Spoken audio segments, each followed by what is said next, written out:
귀한 우리 어린 양 교회에 이렇게 와서 여러분들과 함께 하나님 앞에 찬양과 예배를 올려드릴 수 있어서 얼마나 좋은지요.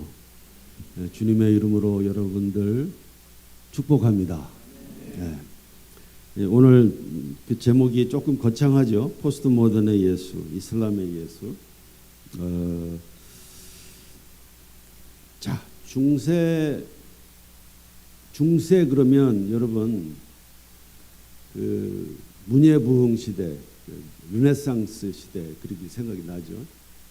그 다음에는 이제 또 계몽주의 시대가 오고, 야 이거 무슨 고등학교 때 세계사로 돌아가나 여러분 그러실 텐데. 자, 르네상스 시대, 그 다음에 계몽주의 시대, 그 다음에 이제 나온 것이 그 근대 사상의 그 모더니즘 시대죠. 그 근대 사상 시대, 모더니즘 시대는 19세기 말부터 20세기 초까지입니다. 인간의 이성이 그 지평을 넓히기 시작한 때입니다. 그리고 과학과 기술이 이제 발전하기 시작했고요. 그리고 합리적인 사고의 틀에서 모든 것들을 다 보고, 그리고 논리정연하게 분석하고, 그리고 체계를 세워 나갑니다. 가장 중요한 것은 뭐냐면 그동안 세계관으로 가지고 있었던 신중심의 세계관에서 이제는 자신들 인간 중심의 세계관으로 바뀐다는 것입니다. 왜? 이성을 가지고 모든 것을 분석하고 해석하고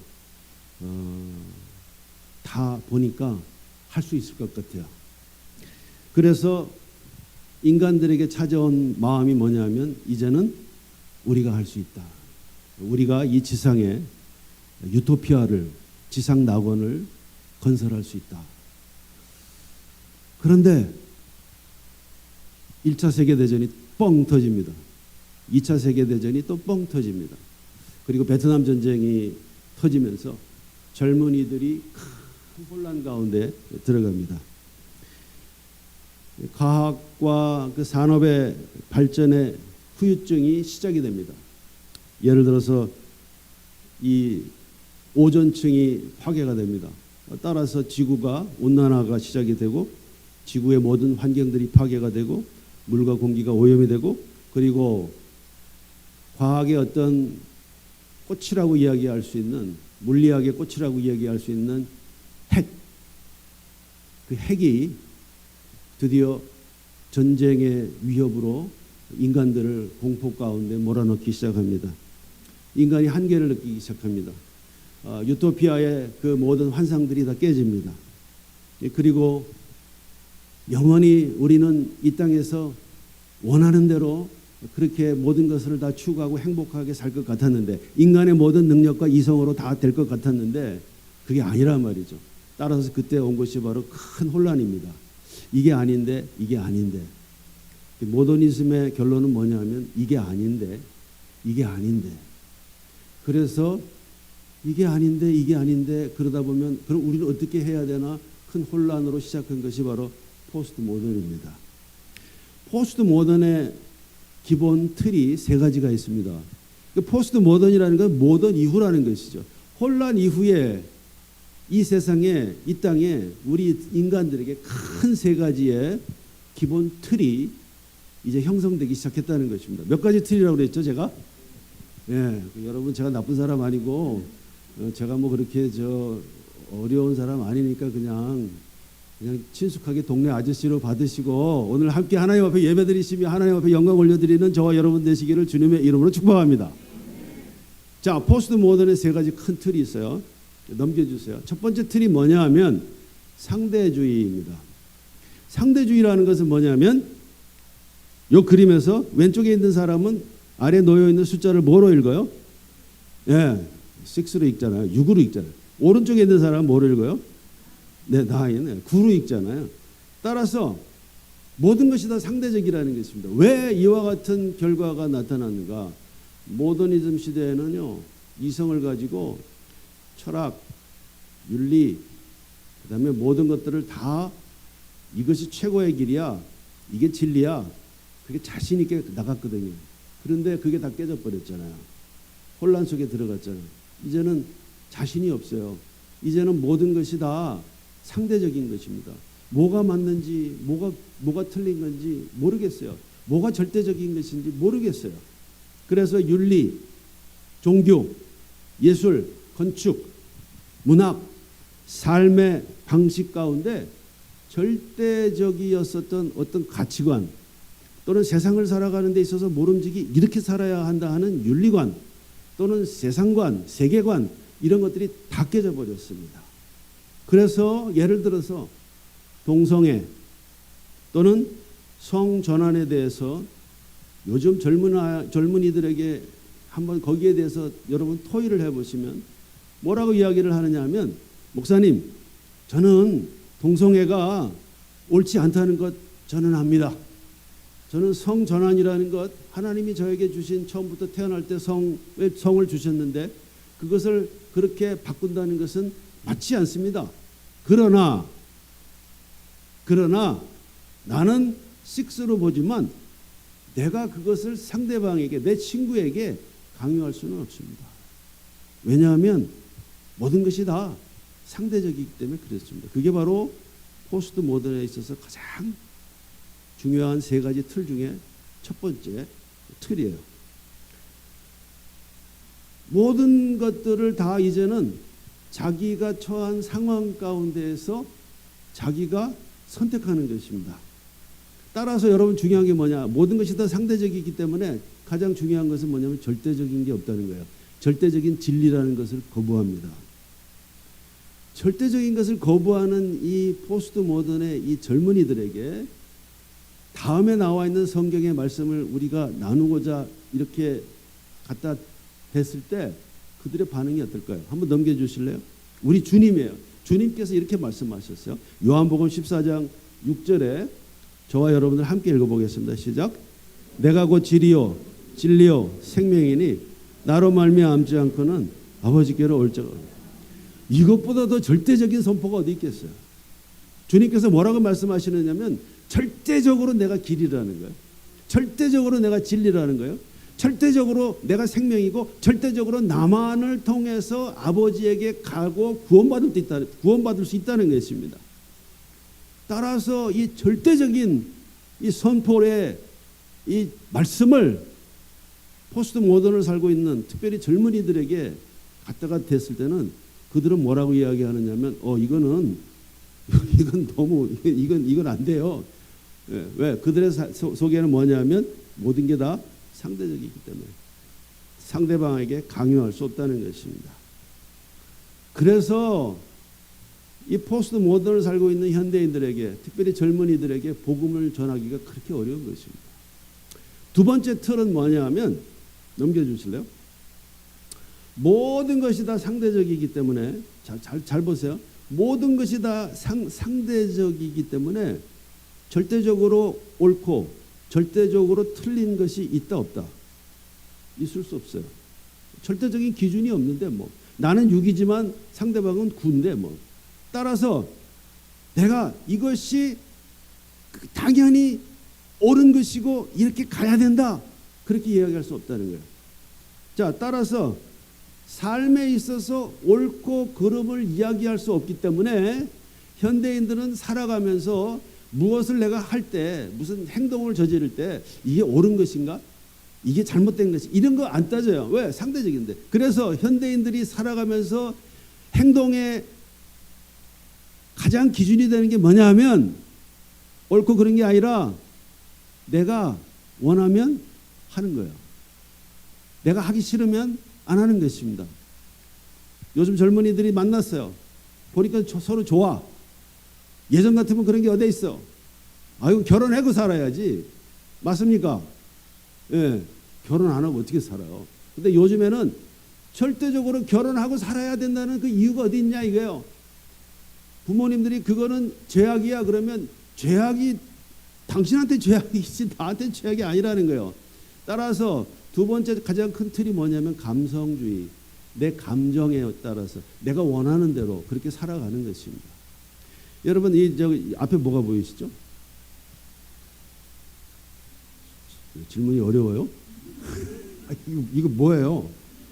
신발이 운동화잖아요. 이거 나이키 거예요. 나이키. 이렇게 체크된 거 나이키잖아요. 근데 이 나이키의 모토가 뭐냐면 그 회사의 모토가 뭐냐면 저기 저렇게 써 있어요. 너무 작아서 안 보이시나 뭐라고 모르겠어요. Just do it. 그냥 내질러 버려. 너 원하는 대로 해버려. 그게 바로 현대인들이에요. 포스트 모던 시대를 살고 있는 사람들입니다. 따라서 진리라는 개념이 없는 거예요. 우리는 이 성경의 말씀이 우리의 뭐예요? 이게 진리란 말이에요. 근데 진리가 없어요. 모든 게 다 상대적이고 따라서 선악의 구별이 없고 내가 원하는 대로 내질러 버리기 때문에 그들에게 진리야, 너 죄야, 너 그거 그렇게 죄 지으면 나중에 심판받아 그러면 뭔 엄청 두드리는 소리 하냐 이렇게 나오는 것이죠. 다음 넘겨주세요. 세 번째 큰 틀은 뭐냐면 첫 번째 상대주의였었고 두 번째 뭐였었죠? 감성주의였었잖아요. 자, 세 번째는 뭐냐면 모든 것을 이제는 다 통합합니다. 왜냐하면 여태까지 어떤 절대적인 거라고 그걸 따라왔었는데 그게 아니야. 이게 아닌가 비요. 그래서 이쪽에 갔다 이것도 아니야. 그래서 완전히 혼란 가운데에서 이제는 그럼 과연 앞으로 어떻게 나아가야 할 것이냐. 해 아래 새로운 것은 없는 거예요. 아멘입니까? 따라서 여태까지 있었던 거 다 짜집기 하는 거예요. 짜집기 해가지고 통합시켜버려. 남자하고 여자가 있어요. 요새 화장실 가끔 그런 거 보세요.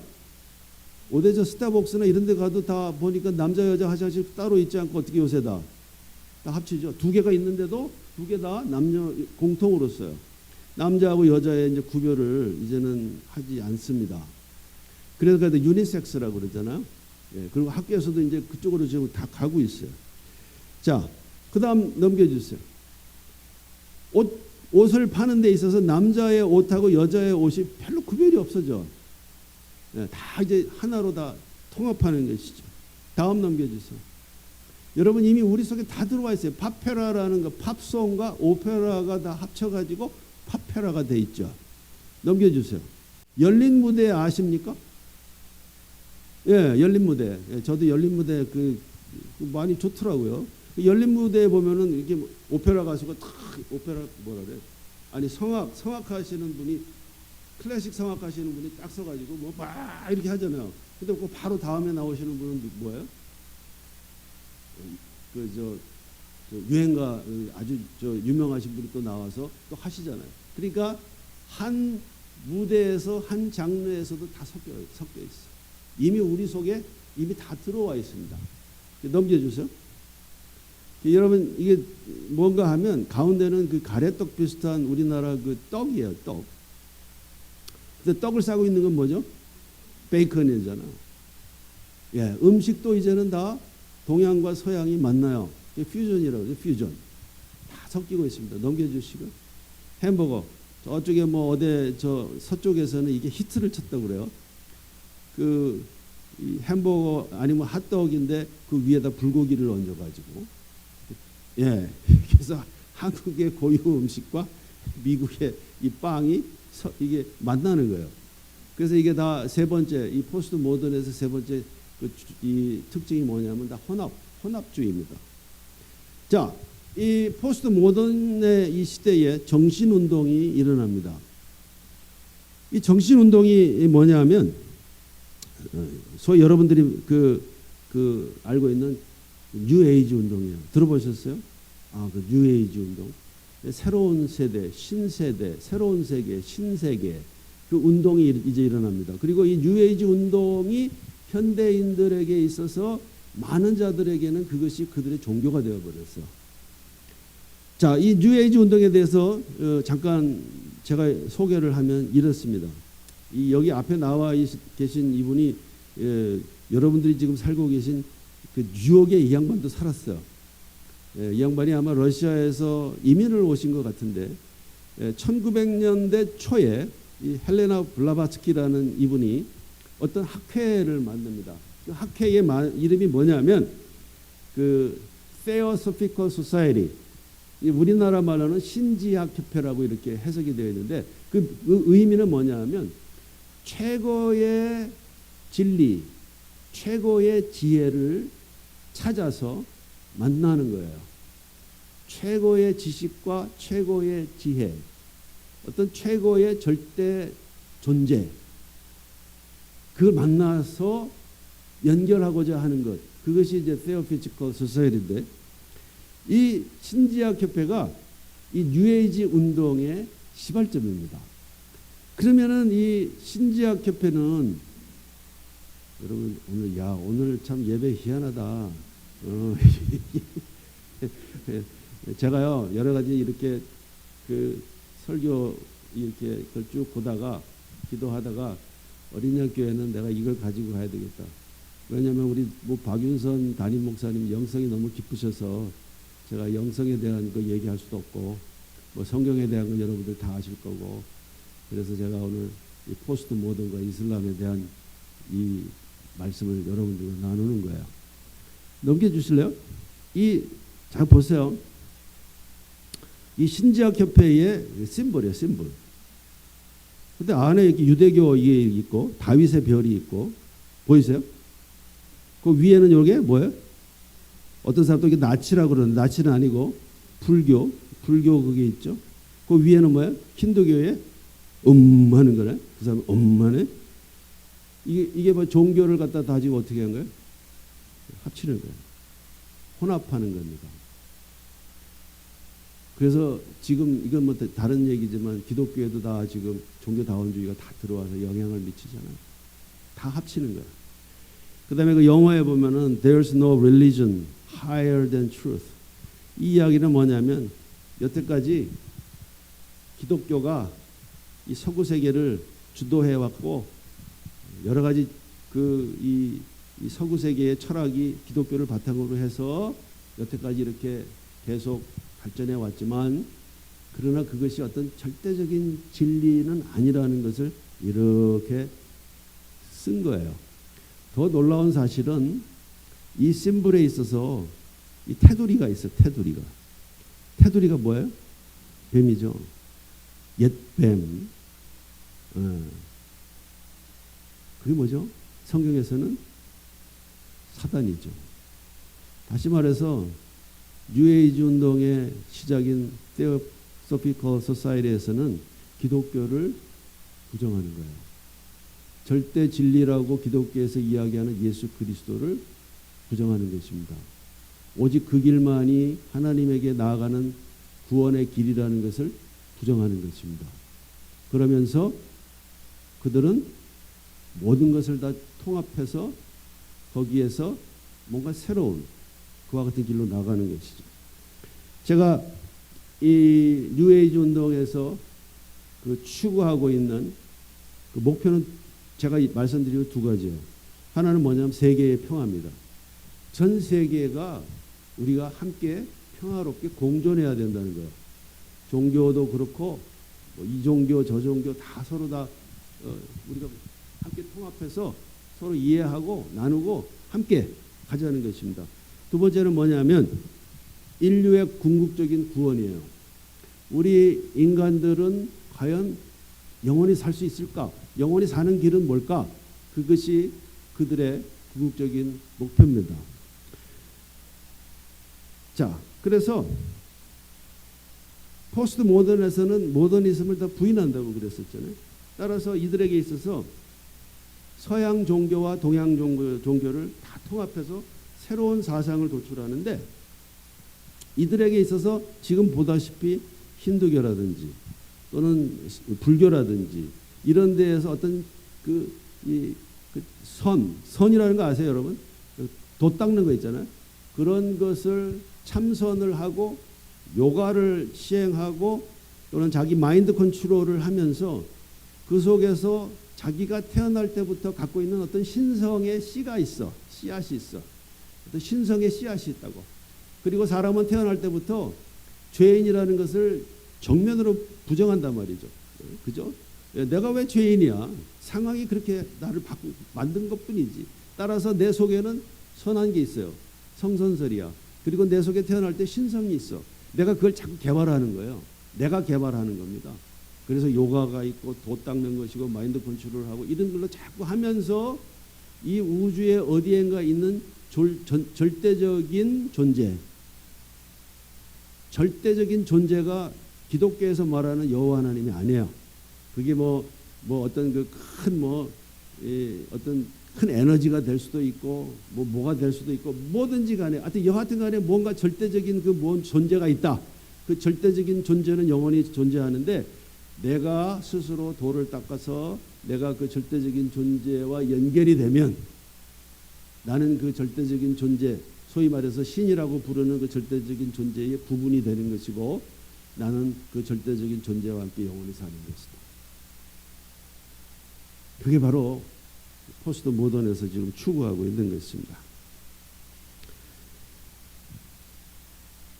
따라서 여러분 포스트 모던에서는 여호와 하나님을 지금 오늘 우리처럼 이렇게 찬양을 올려드리고 영광을 올려드리고 감사를 올려드리고 이런 거가 있을 수가 없어요. 왜?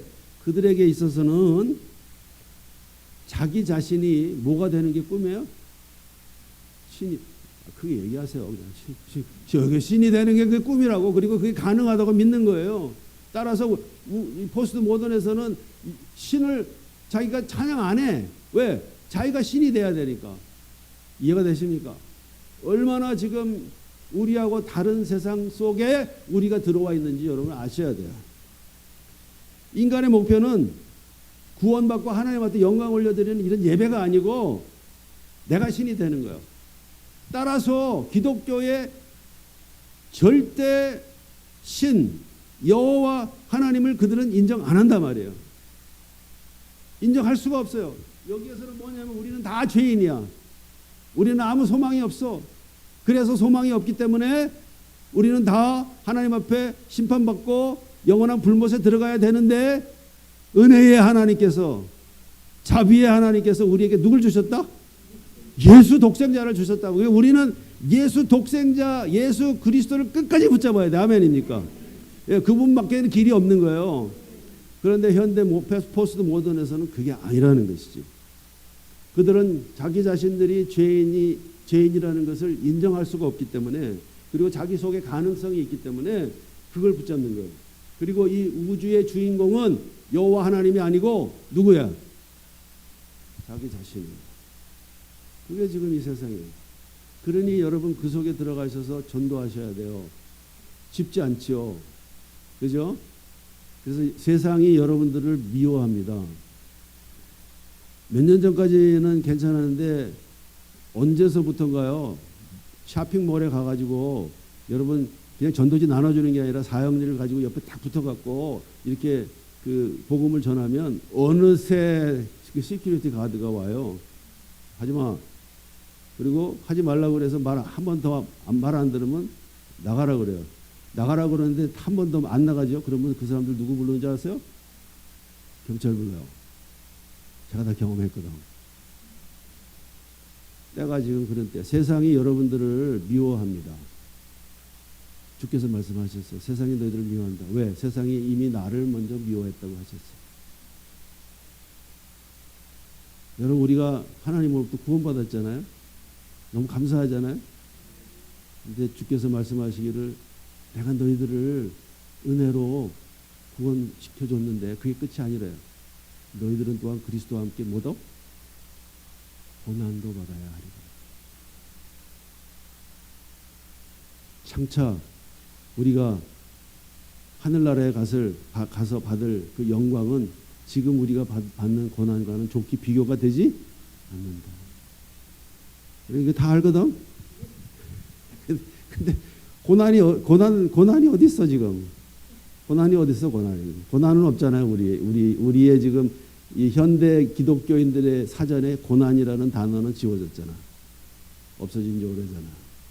근데 여러분 고난을 기꺼이 받으면서 기쁨 가운데 그렇게 주님께서 걸어가신 그 길을 걸어가야 할 사명자들이 바로 21세기를 살고 있는 바로 우리들입니다. 자, 넘겨주시고요. 그래서 주변에 제가 예전에 목회할 때 저희 지역에 내가 다 찍어봤어. 그랬더니 그 요가하고 참선하고 도 닦고 이러는 데가 이미 다 들어와 있어. 넘겨주세요. 네, 이렇게 요가. 또 젠이라는 게 젠이라는 것은 참선을 하면서 그 도 닦는 곳이죠. 이미 쇼핑몰에 가면요 이런 거 다 들어 있습니다. 우리가 지금 눈여겨 안 보기 때문에 그렇지. 예, 넘겨주시고요. 자, 이러한 넘겨주세요. 이러한 속에서 우리의 마음에 부담이 되는 것은 뭐냐면 우리의 자녀들과 우리의 그 자녀들의 자녀들이야. 이거 어떻게 할 건가 말이지. 여러분들 다 그랬잖아. 뭐 예전에 지금은 안 그러시겠지만 이민 오셔가지고 초창기에 아이들이 학교에서 성적 B 받았는데 다 A인데 영어가 B만 나와봐.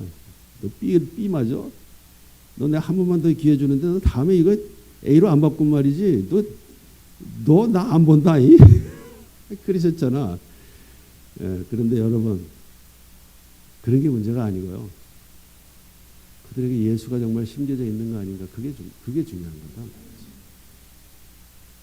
손주가 태어났을 때 얘가 말이지 IQ가 높아갖고 말이지 학교에서도 잘해야 되고 말이지 아주 명문 대학에 가야 되고 말이지 좋은 직장 그런 것도 여러분 축복을 하시지만 더 깊은 것은 뭐냐. 하나님 이 손주에게 그리스도의 영으로 축복해 주십시오. 그리스도를 자랑하게 하시고 그리스도와 함께 기꺼이 고난을 받는 평생을 그렇게 살아가는 그리스도의 사람 되게 해 주십시오. 그게 필요하다. 여러분 지금 다 뺏기고 있잖아. 명문대학에 가서 좋다고 그러죠. 걔네들 방학 때 몇 번 온다면 다 어디 사라져버려.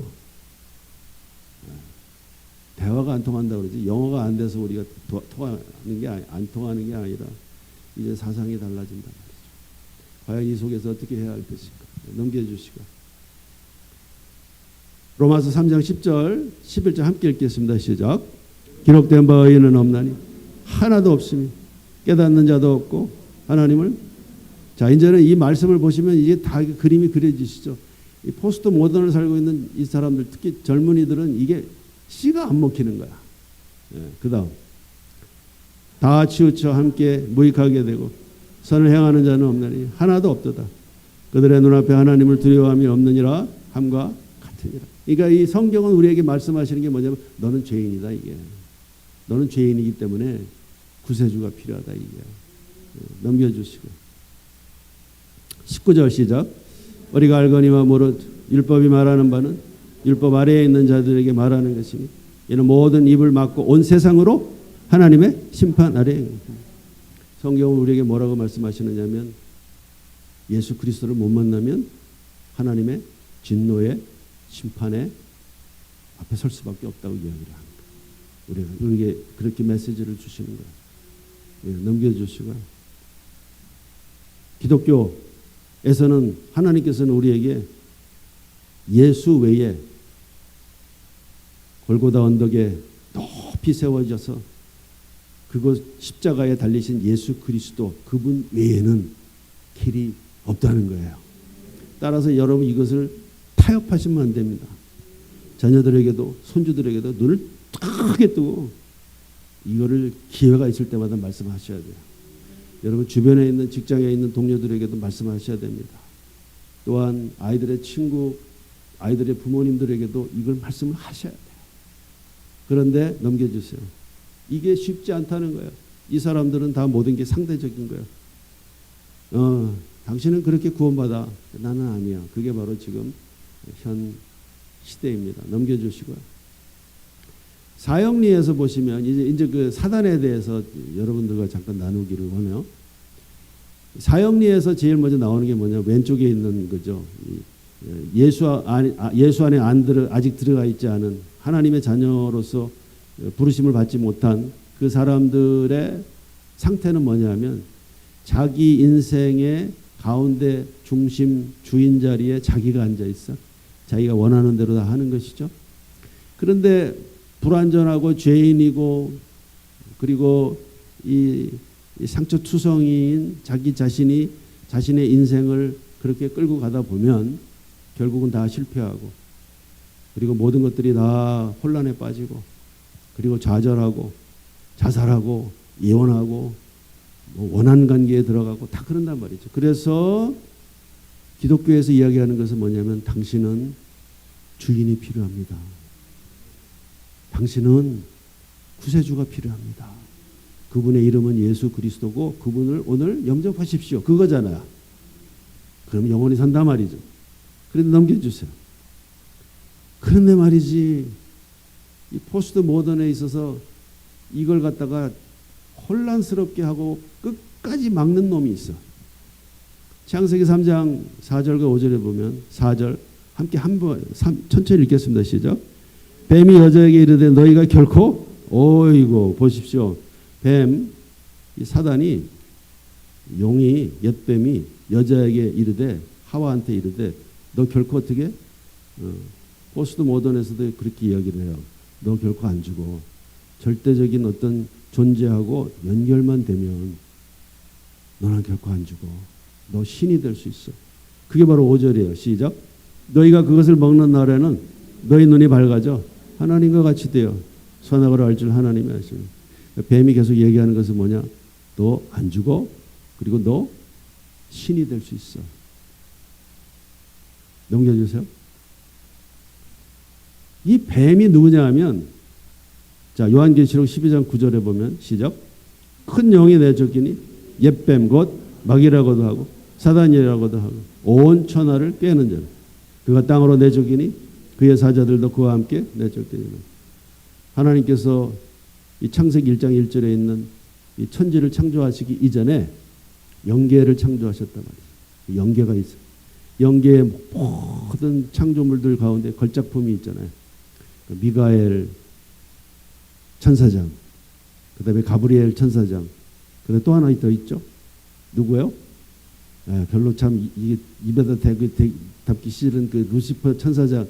하나님을 찬양하도록 그렇게 지음받은 이 루시퍼가 타락했단 말이지. 나도 하나님처럼 되고 싶은 거야.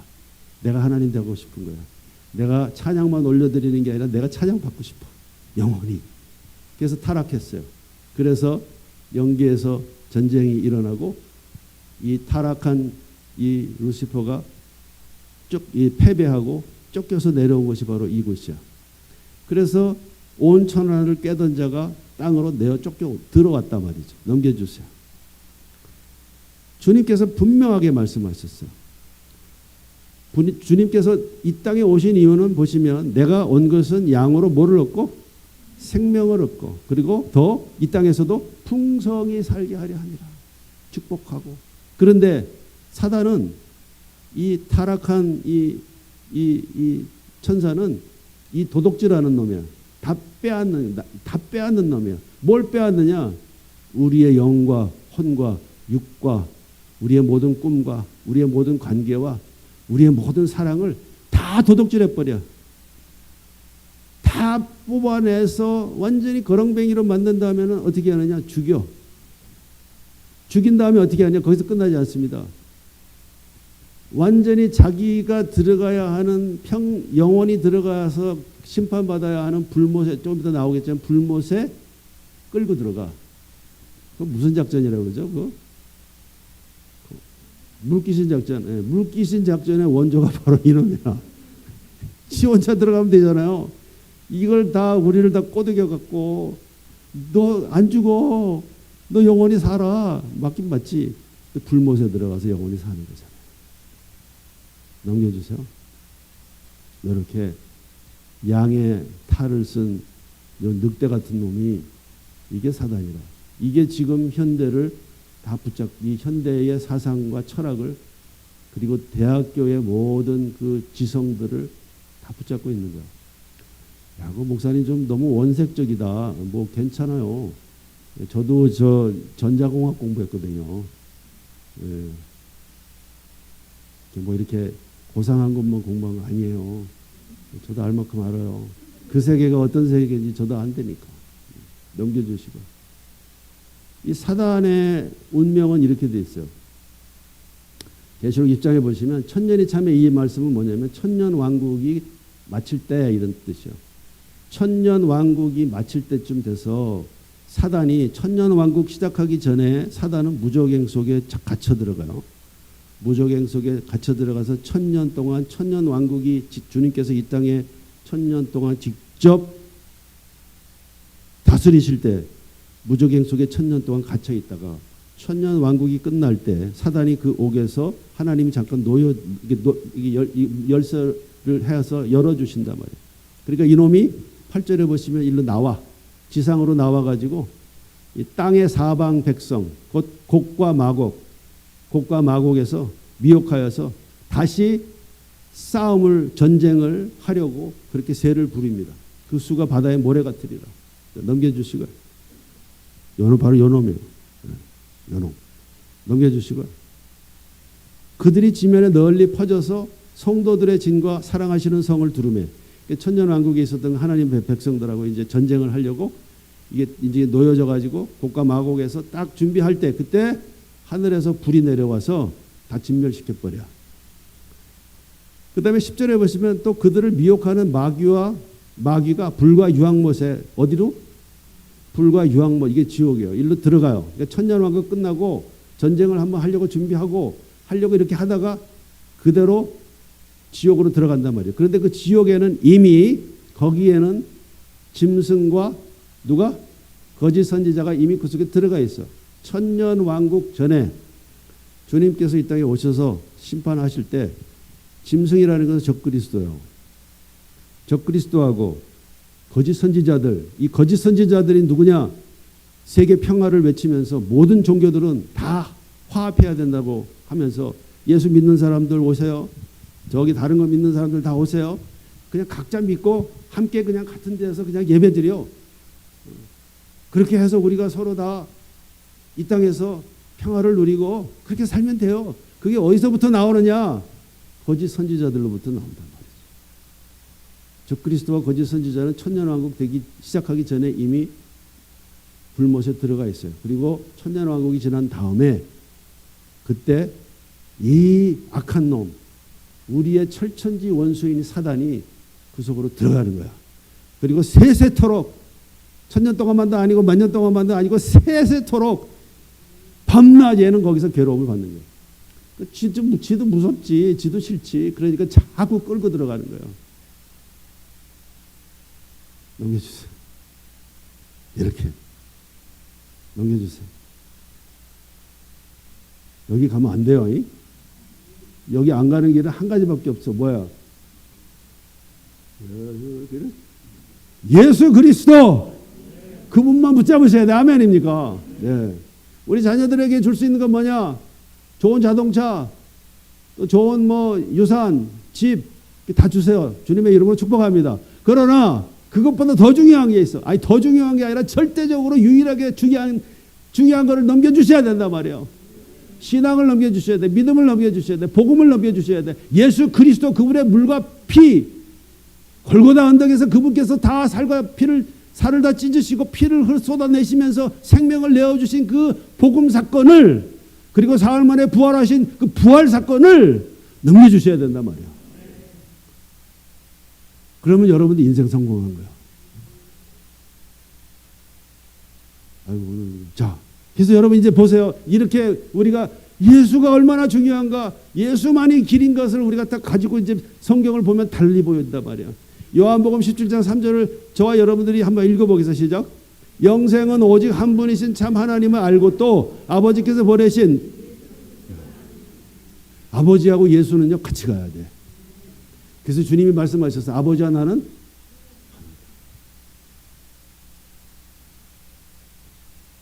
하나님과 그분의 독생자 예수 그리스도는 같이 가야 돼.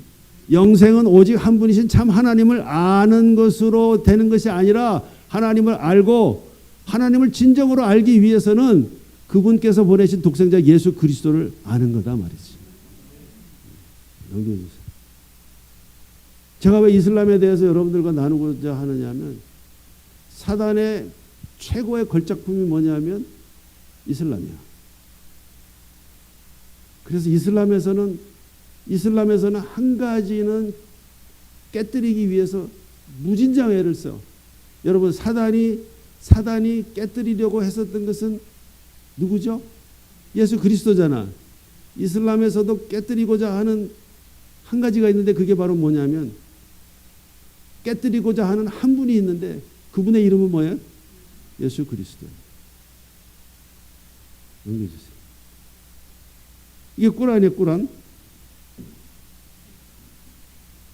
여러분들은 뭐 이런 건 별로 갖고 다니실 필요 없어.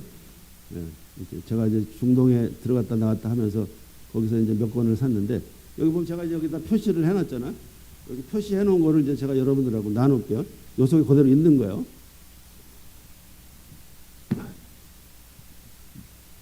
자, 꾸란 112장 1절부터 4절에 보시면 제가 읽을게요. 이거 별로 안 좋은 거니까. 여러분들은 다 하나님의 자녀들이잖아요. 이런 건 종놈이 읽어야지. 그는 오직 하나이신 알라이다. 알라. 그는 영원한 절대자이시다. 그는 자손이 있었어.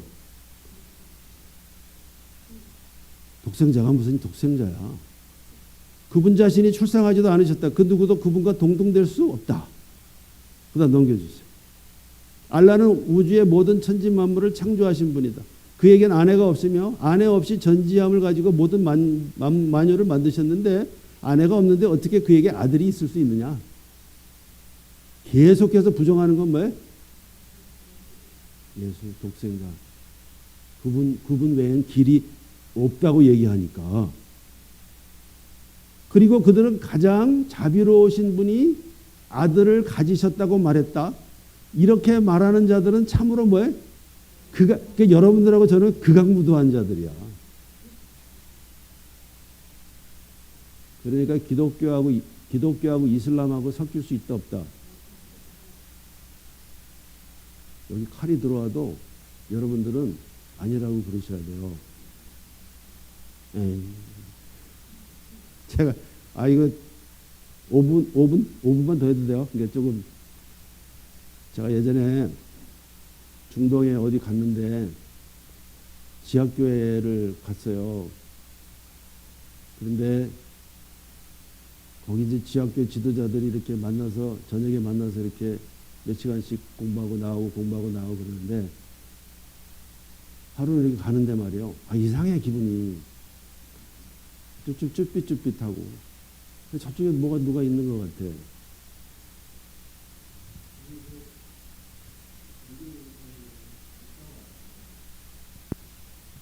이상하다 들어갔어. 근데 이미 들어와 있는 사람들이 거기는 이제 들어갈 때도 나올 때도 한 2명씩 이렇게 들어가고 또 얼마 있다가 또 들어가고 이렇게 해야 돼요. 들어갔더니 혹시 들어올 때 이상한 사람 못 봤냐 그래서 나도 좀 기분이 이상하다.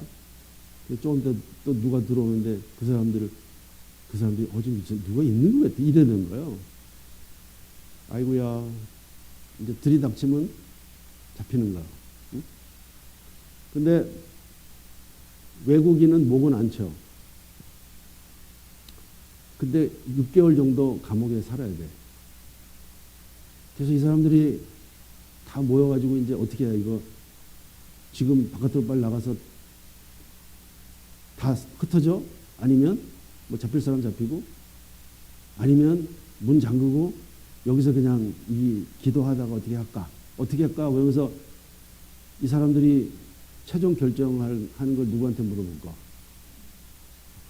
하나님한테 물어보는데 제가 그날 강사잖아요.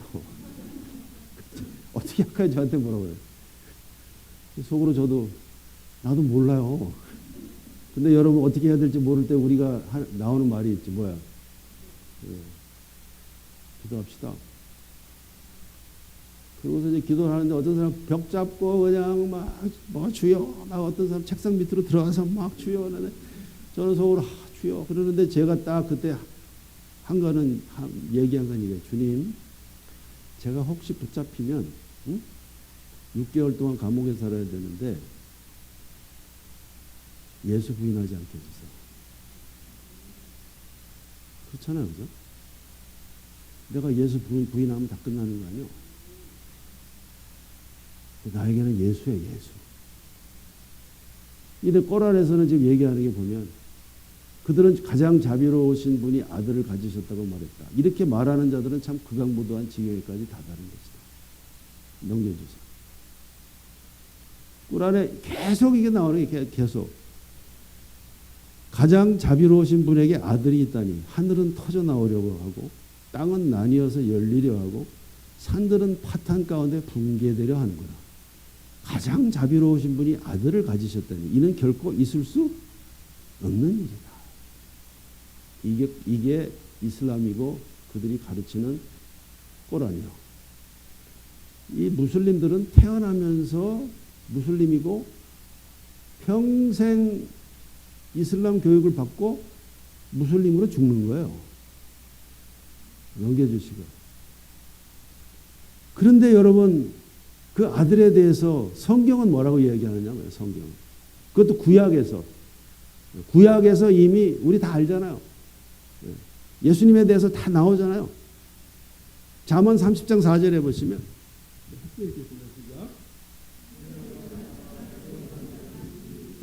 바람을 그 장중에 모은 자가 누구인지 물을 옷에 싼 자가 누구인지 땅의 모든 것을 정한 자가 누구인지 그의 이름이 무엇인지 그리고 그의 아들의 이름이 무엇인지 너는 아느냐.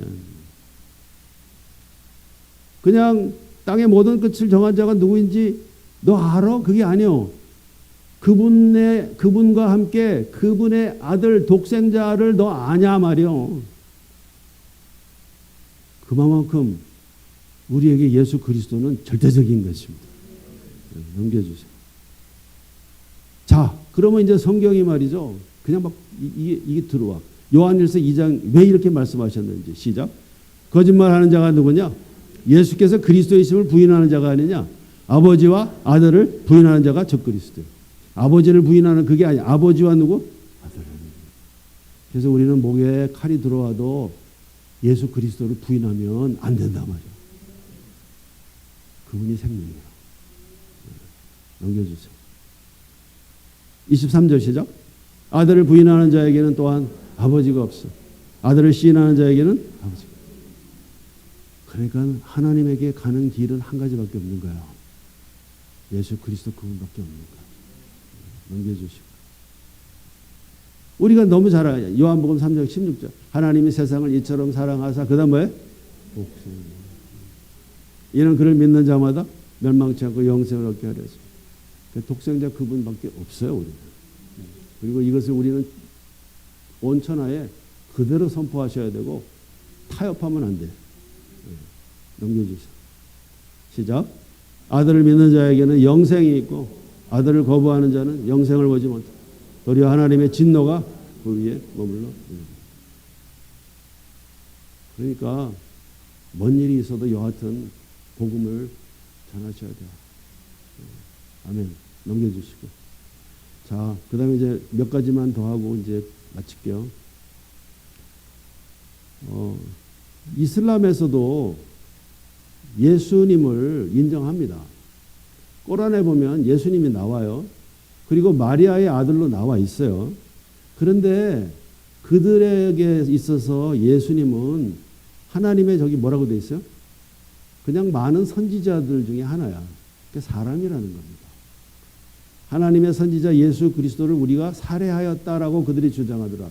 우리가 죄인들이어서 그분을 유대인들이 다 못 박았잖아요. 맞습니까?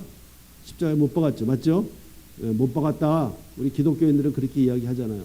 그런데 자, 우리가 살해하였다라고 그들이 주장하더라. 그러나 그들은 그를 살해하지 못하였고 십자가에 못 박지 아니하였고, 그러니까 예수님이 십자가에 못 박혔다 안 박혔다?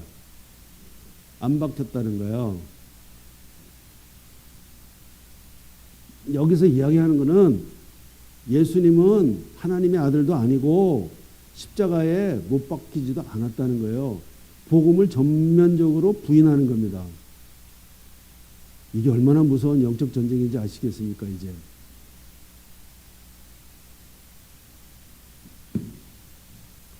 못 박지 아니했으며 그와 같은 형상을 만들었다. 이 이야기는 뭐예요?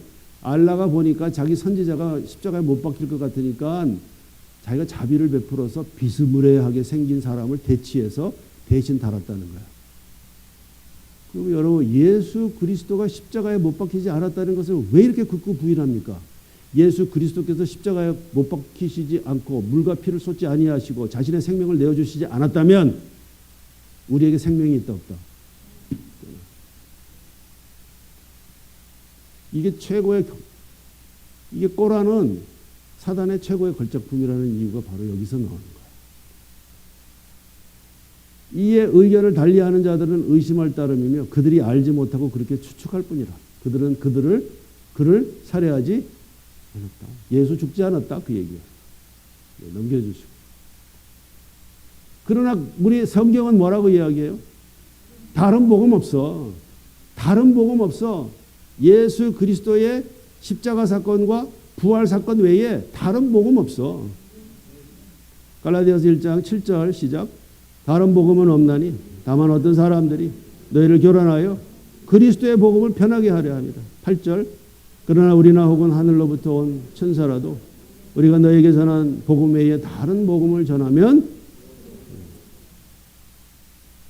그래서 심각한 것입니다. 넘겨주세요. 이제 다 끝났어요.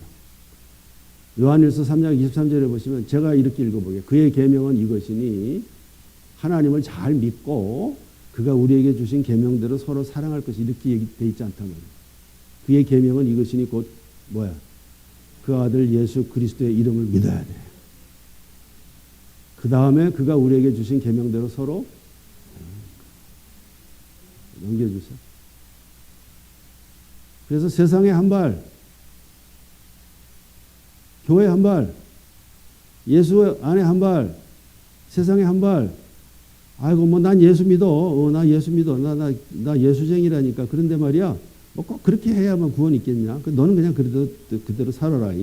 이러면 돼요, 안 돼요? 안 된다는 거야. 하나님 기뻐하시지 않아요. 하나님 역사하시지 않아요. 하나님께서 축복하시지 않습니다. 한 번 사는 인생인데. 그것도 이번에 보니까 이번 2022년 표어를 보니까 참 마음에 들더라고요. 하나님께서 역사하시는 걸 지금 갈망하는 거 아니겠습니까? 그렇게 하기 위해서는요. 예수 안으로 더 깊이 들어가야 돼요. 세상이 말이죠. 지금 거대한 이 강이 아래를 향하여 내려가는 것처럼 모든 것을 다 휩쓸고 넘어가는 것처럼 거기에 저항하는 게 없어. 세워져 있는 집도 다 쓸어. 거기에 뭐 다른 거 모든 건물 다리 다 쓸고 지나가는 거야. 다 거대한 이 강이 이 포스트 모던이 다 쓸고 지나가는 거야. 그러나 이 속에서도요. 예수 복음을 외쳐야 된단 말이지. 이 강을 거슬러 올라가는 사람들이 있어야 되는데 그 사람들을 바로 우리는 뭐라고 말하느냐면 용기 있는 진정한 기독교인들이라고 부르는 거야. 우리 어린양 교회가 그와 같은 더욱 귀한 교회와 성도님들 되시기를 주님의 이름으로 축복합니다. 이제 지금 정말 마치겠습니다. 넘겨주시면. 이게 아테네 학당이라는 그림인데요. 이게 아마 1510년, 11년에 라파엘로라는 화가가 그린 그림이에요. 중세 때 그렸는데 그 대상이 뭐냐면 예전에 고대 그리스의 그 석학들이에요. 석학들을 다 이렇게 찍어놨어요. 그런데 요 가운데 보시면 두 사람이 이렇게 있어요. 보이세요? 근데 한 사람은 이렇게 손을 어디로 하고 있어요? 위로 하고 있어요. 한 사람은 손을 덮어서 아래를 하고 있어요. 손을 위로 하고 있는 사람이 그 유명한 플라톤이에요. 손을 아래로 이렇게 하고 있는 사람이 그 플라톤의 제자 아리스토텔레스입니다. 근데 플라톤은 여러분 잘 아시죠? 이데아, 이상적인 세계를 꿈꿨던 사람이에요. 근데 아리스토텔레스는 그게 제자이지만 이 사람은 현실주의입니다. 그래서 제가 봤을 때 이러는 것 같아. 여기까지는 이게 사실인데 지금부터 제가 나누는 거는 제 생각이에요. 플라톤이 뭐라고 이야기하느냐면 사람은 모름지기 살아가면서 눈에 보이지 않지만 영원하신 분, 그분을 우리는 바라보면서 그분의 인도하심을 따라서 그렇게 살아가야 하고 종국에는 우리는 그분에게 다시 돌아가야 돼. 그런데 현대 사람들은 예를 들어서 아리스토텔레스는 스승님 덮습니다. 덮어버려, 엎어버려. 그게 아니고요. 그게 아니고요. 다 말 좋은데 우리 지금 살아가는 게 너무 힘들어. 그리고 우리 지금 땅에다가 발붙이고 살아. 매일매일 지금 살아남기 위해서 지금 전쟁하고 있는데 스승님 지금 이 땅에 보이지도 않는 영원한 세계 그걸 어떻게 봅니까? 먹고 사는 게 바쁜데 그냥 나는 육신의 정욕과 안목의 정욕과 이생의 자랑에 따라서 나는 이 땅에서 살아가렵니다. 그러는 것 같아요. 여러분, 우리는 보는 것, 보이는 것으로 행하는 사람들이 아니고 믿음으로 사는 사람인 줄로 믿습니다. 예, 이제 넘겨주세요. 진짜 마지막이야. 인생이 뭘까? 소풍이라고 그렇게 또 이야기들을 하고 저는 여행인 것 같아요. 제가 작년에 비행기를 참 많이 탔는데 인생은 뭐냐? 비행기 타고서 비행하다가 때가 되면 목적지에 도달하면 그 목적지에 착륙하는 것이 인생이라고 저는 생각을 해요. 많은 사람들이요. 목적지에 내리려면 반드시 많은 사람이 아니라 모든 사람들은 다 목적지에 오면 착륙해야 되는데 착륙하기 위해서는 반드시 어디 위에 내려야 된다? 활주로에 내려야 되잖아요. 맞습니까? 활주로. 많은 사람들이 이 땅에서 붙잡고 자기가 착륙하는 그 활주로의 이름이 명예예요, 명예. 인생의 최고의 목표로 그것을 가치로 명예를 제일 최고로 해요. 그걸 쫓습니다. 그리고 인생 마지막에도 그걸 가지고 마무리 짓는 거예요. 어떤 사람은 물질입니다. 어떤 사람은 학위예요. 어떤 사람은 쾌락이에요. 또 어떤 사람은 뭐 착하게 사는 거겠죠. 그러나 여러분, 우리 기독교인들은 우리가 착륙할 때 내리는 그 활주로에 이름이 있어요. 우리가 착륙하는 활주로의 이름은 뭐다? 예수 그리스도야. 예수 그리스도 활주로에 착륙하지 않고 다른 활주로에 착륙하면 하나님께서는 우리에게 뭐라고 말씀하시느냐면 너는 문제에 생긴다. 따라서 여러분들이 착륙할 활주로의 이름이 예수 그리스도가 되시기를 주님의 이름으로 축복합니다. 그리고 여러분 만천하에 다니시면서 말씀하십시오. 내가 착륙하는 활주로, 그 활주로의 이름은 뭐다? 예수 그리스도. 기도하겠습니다. 좋으신 아버지 하나님, 귀한 교회에 와서 함께 말씀을 나눌 수 있는 은혜를 허락하여 주셔서 감사합니다. 하나님, 참으로 귀한 성도님들, 너무도 귀한 우리 어린 양교회 계속해서 주님 역사하시고 강력하게 더욱 성령의 기름 부어 주셔서 놀랍고 엄청난 일들이 계속해서 일어날 수 있도록 축복하시고 가정들, 자녀들을 축복하여 주시옵소서. 예수님의 이름으로 감사하며 기도했습니다.